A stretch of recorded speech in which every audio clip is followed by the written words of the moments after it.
Okay, so today I've got a really exciting bike. This is the brand new Lectric XP4. This bike comes in two different frame styles. It also comes in two different motor and battery sizes. So you guys aren't gonna wanna miss this. And I'm actually testing out the 750 watt version of this bike. So I have a good feeling this thing is gonna be super peppy and a great hill climber. Let's go ahead and start this review out with the pedal assist test to show you guys what kind of speeds this bike can actually hit. Okay, before we start the pedal assist test, I want to tell you guys just a little bit about this bike and what are some of the features that may affect the pedal assist test. So this bike comes shipped as a class 2 e-bike, making it to where it'll do up to 20 miles an hour with throttle and up to 20 miles an hour with pedal assist. However, their brand new menu system makes it easy to switch it over to a class 3 certification. So you should be able to hit upwards of 28 miles an hour with pedal assist and 20 with throttle. And plus they also have what they call a torque multiplier in there, which helps with the speed a little bit more from what I understand. Gives you a little bit more juice whenever you really need it. So I've got that set up in the highest power setting right now. So these will all be done in a class 3 setting. This also has a in-house built torque sensor. This was specifically designed for Lectric, and this is supposed to give you a little bit more realistic feel than what their cadence sensors used to. So we're going to see how well this torque sensor performs. Okay, in eco mode, I am getting about 11 miles an hour on flat ground. Next up is tour mode. And tour mode is getting me up to about 15 miles an hour. Sport mode, a little bit more juice in sport mode here. Doing 19 point, oh, it's still climbing, 20. So 20.3. Sport Plus, which is the next level. Woo, yeah, we're cruising. All right, we are up to 25 miles an hour. And then turbo mode. Oh, 28.4, 20. Yep, 28.4 is the maximum speed in pedal assist. And let me tell you, this feels super easy to get up to that speed. That's really nice. Some bikes are really challenging to get up to 28. This thing is cruising. Oh man, I love it. All right, that pedal assist test was awesome. The bike performed really, really well. Next up, I want to talk about the suspension and also the pricing on this bike. So this bike does come with a suspension on it. It's a very minimal suspension. I believe it's a 50 millimeter suspension. So it's going to be a very small suspension to absorb just the cracks in the road and stuff like that. Not really designed to do off-road or any type of extreme type riding. After all, this is a folding bike that was really designed around getting people from point A to point B inside of a city for a super budget price. So speaking of price, this bike comes in a couple of different prices. So you can get this in a 750 watt version, which is what I've got here, that produces 85 Newton meters of torque for right around $1,299. Now this does come with a bigger battery. It's a little over a 17 amp hour battery that can get you roughly about 80 to 85 miles. Now you can get this in a 500 watt version, which would lower the weight a little bit, has a 10 amp battery, and will give you about 50 miles of range. So you do have several options, and that 500 watt version is going to come in at a super low price of 999 bucks. To get a bike that is this nice for under $1,000 is crazy, but to get one where you have two power options, two battery options for under $1,300 is super nice. One thing I've noticed about all the electric bikes is that Lectric does a really good job with their paint. And it seems like every year they get better and better. And the XP4 is definitely one of these that the paint just pops. Now what's cool about this bike is you can get this in a step over or a step through. There's not a lot of difference in the step over height, but the step through is slightly lower, so it'll be a little bit easier to get on than what this step over is. This step over is probably the lowest step over out of any bike that I've ever seen, but I really like that they offer two different types of bikes step over, step through, and then they offer different colors in each one. So you have a lot of choices when it comes to different selections of one particular style of bike through Lectric.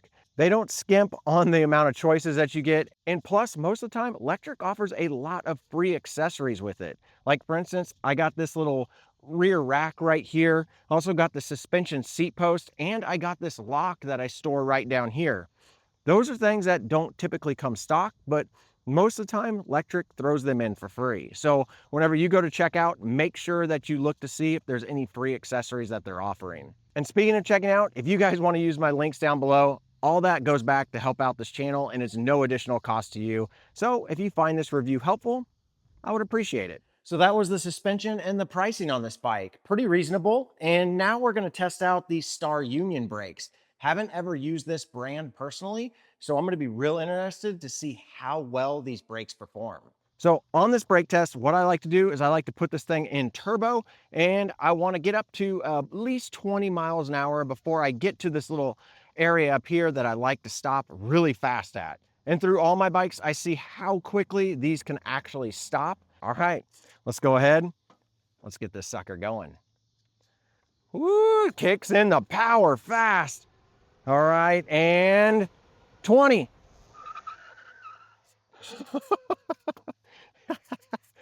Double skid, double skid. I love it. Hey, no marks.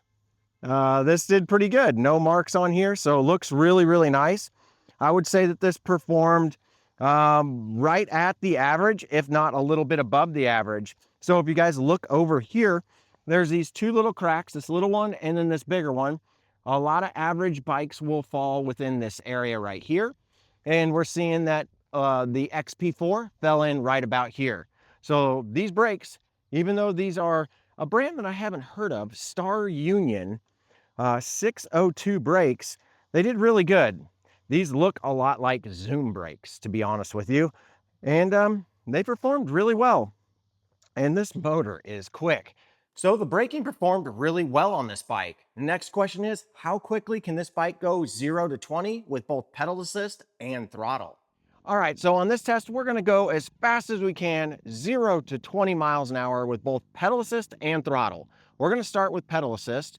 And I have a feeling that this 750 watt motor is going to really dominate this.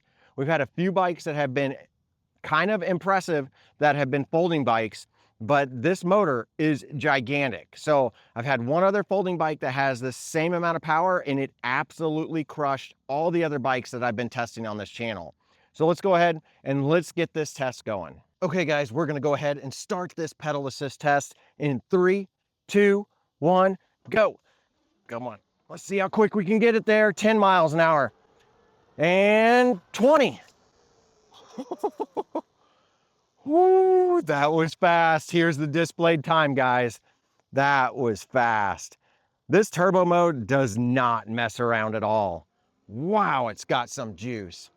All right, let's do the throttle version. All right, we're back at it. We're gonna start the throttle test 0 to 20 in 3, 2, 1, throttle. Turbo mode throttle, here we go. There's 10, 15, 20. All right, that might not have been the fastest throttle that I've done, but the pedal assist was absolutely bonkers.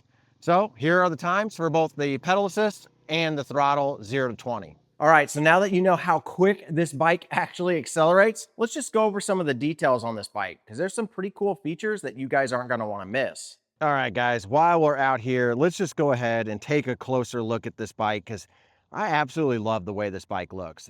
Folding bikes can be kind of different, but this particular folding bike, I think, just stands out above the rest. Look at this gigantic chain ring down here. I believe this is a 54 tooth chain ring. This thing is absolutely massive, and I think it helps it get up to that 28 mile an hour mark. Man, it just looks so good. Look at this paint. Look at it shine. It's reflecting me on there.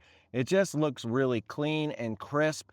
Not many bikes have this good of a paint job on it, and to see this in person, I think that's where it really shines. But also on this drivetrain down here, this does have an Altus rear derailleur made by Shimano. So this is a nice, reliable rear derailleur. And check out this cassette back here. This is an 8-speed, and it's going to go all the way up to a 32 tooth. You're going to get, I believe, all the way down to an 11 tooth down here on the bottom. That's going to give you the ability to go high speeds, and then this is going to give you the ability to climb steep hills. If you ever did run out of battery, you're going to want this bigger gear for sure. But look at the massive 750 watt rear hub motor that produces 85 Newton meters of torque and is 48 volts on these 20-inch wheels. Wow, that looks pretty impressive. Now, my particular version did come with the suspension seat post included, and then it also came with this super comfortable, cushy ride. I mean, look at this seat. I mean, you could probably sit on that for a whole day. And the seat even has springs built into it too. So you almost have like double suspension on the seat. Now, you guys already know this. This is a folding bike, so you're going to get some different extras on this that you wouldn't get on a typical bike. Right here is where the bike will actually fold, and I'll show you guys an example of how this folds up. It locks in really secure, so it's got a double lock right here, holding it nice and safely, so it won't open up on you while you go down the road. Down here, it also has this foot peg that basically it'll rest on this whenever you have it folded up, so you're not going to scratch up your frame. And then, as with all folding bikes, the handlebars actually fold down too. It's got this lock right here that you unlock, and then the handlebars will actually fold down. And then, just like with any folding bike, it raises right here on the handlebars too. So your rider heights can be anywhere from about 4'10" to about 6'4", I believe, on this bike. 6'4" or 6'3". So pretty tall rider and a relatively short rider compared to standard rider heights. Also, one other thing I wanted to point out on my bike, this came with the Elite headlight, and I've noticed that Lectric seems to be putting this as a freebie on their bikes quite a bit too. So you might want to check that out if you're going to be doing any type of night riding. Having that Elite headlight would be really sweet to have. And then back here, you are going to get a rear taillight that is brake actuated and also has turn signals in it, so you can indicate to traffic which direction you're going. And look at this really sweet, like, little rack that's going on here. You got areas where you can strap things down, put some pannier bags. Man, this bike just looks rock solid. This is so cool. I love this about Lectric pedals. These pedals are all fully removable. You simply just pull up on this collar right here, and then the pedals will actually pop out. So you can actually remove these whenever you go into a store or into work and you have your bike locked up here. Somebody would have to have a tool to be able to undo this piece, install pedals, and then get on your bike. So they can't just pedal away on this bike, which is really nice. And to install them, it's pretty easy too. You just pull up on this little collar here, push it in, and then pull it back. Now your pedal is back in and you're ready to ride. Speaking of that, let's go ahead and do the hill climb challenge. Now, one thing that I think is a really important test is switching between throttle and pedal assist. Let's just see how quick this bike can actually react between the two different ways to ride it. Now, one test that I would like to try real quick while we head over to the hill is the torque sensor to throttle and throttle to torque sensor. We're going to start with the throttle. And then we're going to go ahead and switch over to pedal assist. Took 1 second for it to kick in, so not bad at all. And then switching back is instant. I didn't lose any power at all. So the switching between the pedal assist and the throttle to pedal assist is pretty stinking quick. All right, guys, since we know how this bike actually performs with pedal assist and throttle, 0 to 20, we're going to actually test this up this big hill. If you guys aren't familiar with this test, it's a 19% grade. I run both throttle and pedal assist up it now and give you guys the times at the very end. Let's go ahead. Let's get up that hill. Okay, guys, this is the final test out of all the tests that I do. This is the big hill climb. We're going to go ahead and we're going to throttle up it and pedal assist up it. You're going to see this at the exact same time on your screen. I'm going to display the total times as long as both of them complete the task, getting up this 19% grade. That is roughly a little over 1/10 of a mile. So let's go ahead. Let's not waste any more time. Let's get going. As I do all these tests, I put it in the hardest gear to start out with, and I put it in the highest pedal assist level. We're going to go ahead, and all the audio you're going to hear is from the pedal assist test. In the throttle test, you won't hear any audio, but you'll get to see it while I go up this hill. All right, in 3, 2, 1, go. All right, this thing kicks in good. The nice thing about having a fast acceleration on this test is I should be able to get up to a good speed, 24 miles an hour, 25. I got up to 25 before the hill started. Now you're looking at about probably 10% grade here. It gets up to about 15 here real quickly, but we're still cruising at over 20 miles an hour. I'm still showing 21.2, and the 19% grade is right here. This is what kills bikes all the time, but we're maintaining 15 miles an hour, 14 miles an hour. Never saw it drop below 13. Wow.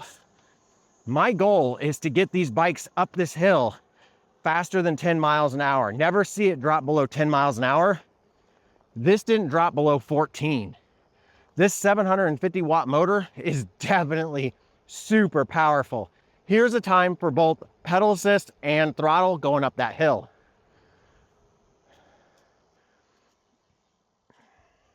Now, you may be wondering what this bike is going to look like whenever you're actually on the seat. Here's a POV look so you guys can get a feel for how this bike is going to look while you go down the road. All right, so here's what you can expect the bike to look like whenever you're riding it. You've got your display, your control pad, your thumb throttle over here, your ergonomic grips, your shifter, and then of course your brakes right here. Nice, comfortable ride. The bars are slightly upswept, and then you also have the adjustability with this stem that folds down. I think Lectric, being that this is their 4th iteration of this bike, has really pretty much mastered the folding bike that's super ergonomic for anybody to ride. And what I really like is that the rider heights are so broad. From 4'10" all the way up to, I believe, 6'3", 6'4". That's a lot of rider heights there. That pretty much meets the majority of the population. And you have this nice upright feel. I feel super comfortable. I feel like I could sit on this bike for hours and not get uncomfortable. Now, I do have to say, one thing I wish is that the suspension was a little bit smoother. It's not quite as smooth as what I would like. It's a little bit clunky. And I think that has to do with the fact that it's just a standard coil suspension. If they put a nicer hydraulic suspension on here, like what they have on their Expedition, I think you would get a little bit smoother ride. Most of the time for me, I would probably wind up locking this suspension out. But other than that, this bike feels really nice. It's extremely peppy. So if you're an experienced rider, you're gonna love the power and the speed. If you're a new rider, you're probably gonna wanna take it easy until you get used to it, because having that power so quickly can be a little bit shocking, but it's really nice once you get used to it. Now, I do respect the fact that Lectric wants to keep their throttle within that Class 3 regulation, but I do wish that they would go outside the rules or regulations per se and let it go up to 28 miles an hour. There's another brand that I have reviewed that allows you to do that, to push the throttle and the pedal assist. I think that for what these bikes are designed to do, I think that 28 miles an hour with the throttle seems to be pretty good. I mean, I'm normally a big rule follower, but most of these bikes I'm riding on streets like this through a city, and I want to keep up with traffic, and I may not want to pedal that day. So having the option to go up to 28 miles an hour would be super nice.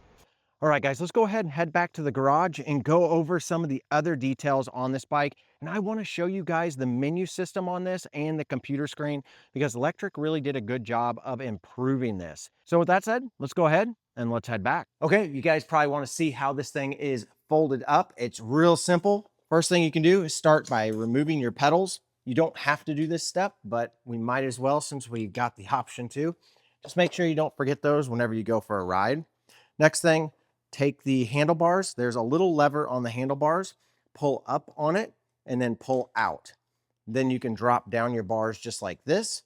Then this center piece right here needs to be unlocked. Just undo that tab just like that.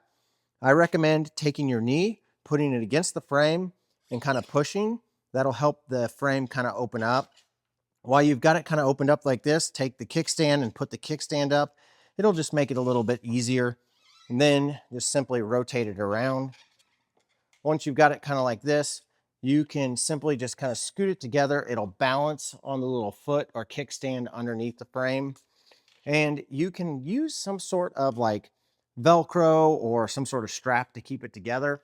Some people actually buy really big totes to put these bikes in, to put them in the back of their car. That's actually what I recommend doing, just because it makes it a lot easier.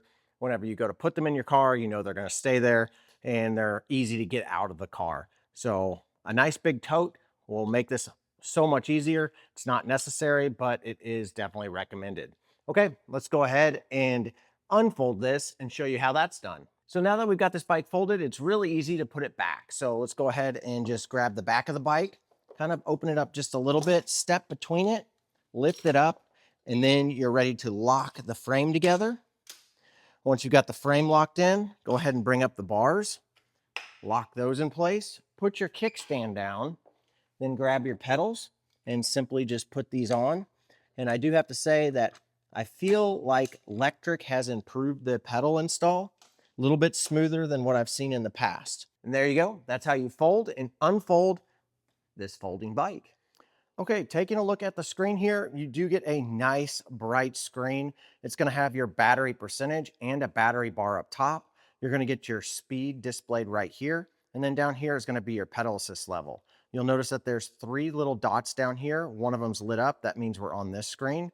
If we tap the power button, that's going to take us into the next dot, which is going to give you a little bit more information. You're going to get your cadence, which is going to display how quick you're pedaling, your trip time, your trip distance, and your odometer reading, along with your miles per hour up top.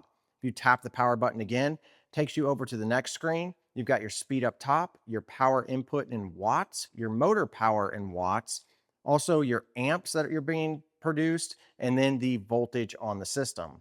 Tap it one more time, it takes you back to your main display. If you hit the up button or the plus button, it'll change your pedal assist levels right here. They're all color coordinated, so really easy to see which one you're actually in at a glance.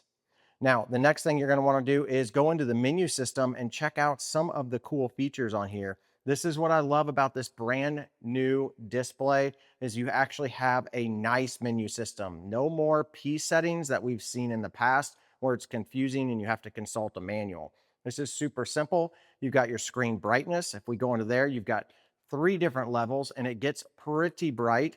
I had it on 1, and I wish whenever I was outside I would have had this on 3, because that's going to be a little bit brighter. As you can see how much brighter it actually is on the screen. We're going to put it on 1 just for this video. Next up is you got your sleep timer. It comes default at 10 minutes, but you can raise it or lower it. Then you've got your distance units, and it's real easy. As you can see, miles or kilometers. I love this new system. The tire size is not something you're going to want to mess with. They currently have it set to 22.2, and they feel like that's the accurate measurement for these 20-inch wheels. I'm assuming that they are including the actual tire profile in with that size. Next up is the bike classification, and this one's really interesting because you have your typical class 1, class 2, class 3. And California just came out with some new rules where they have their very own classification, which is going to confuse the industry even more. Thank you, California. But they have a California class 3. Then you're going to have your assistance level. You're going to have your standard torque multiplier and your increased torque multiplier. If you want a smoother, less jolty ride, but not quite as quick at accelerating, you're going to go with the standard. If you want it to be as fast and as peppy as possible, do the increased torque multiplier. Next up is your throttle and pedal assist toggle. This is just so you can basically turn on certain things. So throttle would be inactive on this one, and pedal assist would be active on this one. As you guys can see, it gives you good descriptions as to what these are. I leave it on this. This is pedal assist active and throttle active. Next up is going to be your throttle output. So basically with this throttle output, you can set the throttle output limited based off the pedal assist level. So pedal assist 1 only goes up to, say, 12 miles an hour. That's how fast the throttle would go when you're on pedal assist 1. If you don't like that and you want the throttle to be all the way full speed all the time, regardless of what pedal assist level, you'll choose the next option. Then you have throttle zero start. So basically, if you want the throttle to not be able to start you from zero, where you have to start pedaling, you go in here and change that. Otherwise, just leave that as is, and you can start from zero. You do have a walk mode. The walk mode can be off, 3 miles an hour or 3.7. Then you have light operations. There's a couple of different things you can do. You can set it to where it flashes all the time, or you have to manually turn it on and off. You've got your odometer reset. This is one that I've always felt to be a little bit weird. I don't know why you would want to reset the odometer on one of these bikes, but you do have that option. And those are all the menu systems on this new setup. I absolutely love this. This is really cool. How many of you have used the old Lectric displays where you had to do the P settings? What do you think of this new setup? Super user-friendly. Nice move, Lectric. I really hope to see this on all your bikes in the near future. So there you go. That's the Lectric XP4. I've got to say, this thing is a little beast in a tiny package. I love the fact that you can get this in 2 different frame styles, multiple different colors. You can choose what motor and battery combo you want, and I think that gives you a variety of options because not everybody wants a 750 watt beast. They want something a little bit tamer and a little bit lighter like the 500 watt motor offers. So you do get a lot of choices with Lectric, and I think that's one of the unique things that Lectric brings to the table that other brands don't. Most other brands, you get 1 or 2 models. With Lectric, you get a whole bunch of choices. So for under 1,300 bucks, you can pick out the 750 watt version, and for right around 1,000 bucks, you can pick up the 500 watt version. If you guys enjoyed this video and you want to pick up your own electric bike or any of the bikes that I've reviewed, always check my links down in the description. If you use those, they're affiliated and they help out this channel at no cost to you. All right, guys, as always, if you've liked the videos that I put out, make sure you hit that like button, hit the subscribe button. Definitely leave me a comment below. But as always, get out there and ride your e-bike.